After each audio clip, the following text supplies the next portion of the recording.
Shkencëtarët gjejnë ADN-n aliene tek njerëzit, hulumtimi kontrovers që po shkakton tronditje globale.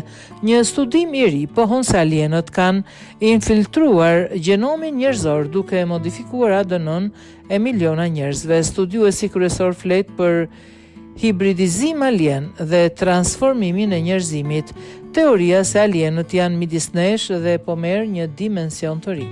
Sipas një studimi kontrovers nga Dr. Max Rebel, themeluesi i Fondacionit Kërkimit të Rezonancës së ADN-s, alienët mund të kenë rrëmbyer njerëz dhe të kenë futur gjenet e tyre në ADN-n njerëzore.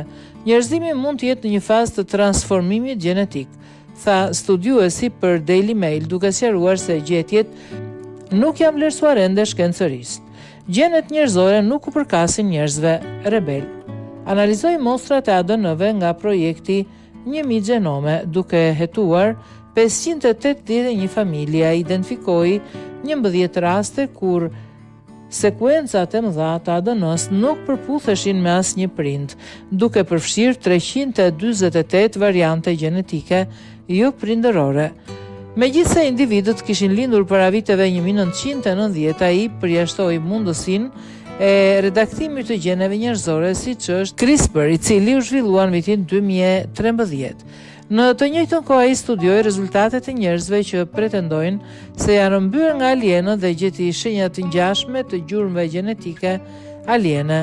Nëse të dhënat verifikohen, studiuesi beson se është e mundur të identifikohen njerëz që mbajnë ADN-n aliene në thelbe hibride. Është si kur jetojmë në një film fantastiko shkencor ku alienët janë fshehur në gjenet tona, tha ai. Autori Nigel Watson, i njohur për librin Portrete të takimeve me alienët të rishikuara, komentoi: "Nëse konfirmohet, do të ishte kaq tronditse sa zbulimi i një disku fluturues. A mund t'u jap ADN-n aliene njerëzve telepatik?" Rebel shkoi më tej, duke argumentuar se ndërhyrjet jashtëtoksore mund të jenë përgjegjëse për fenomene të tilla si autizmi, ADHD dhe gjendje të tjera neurologjike.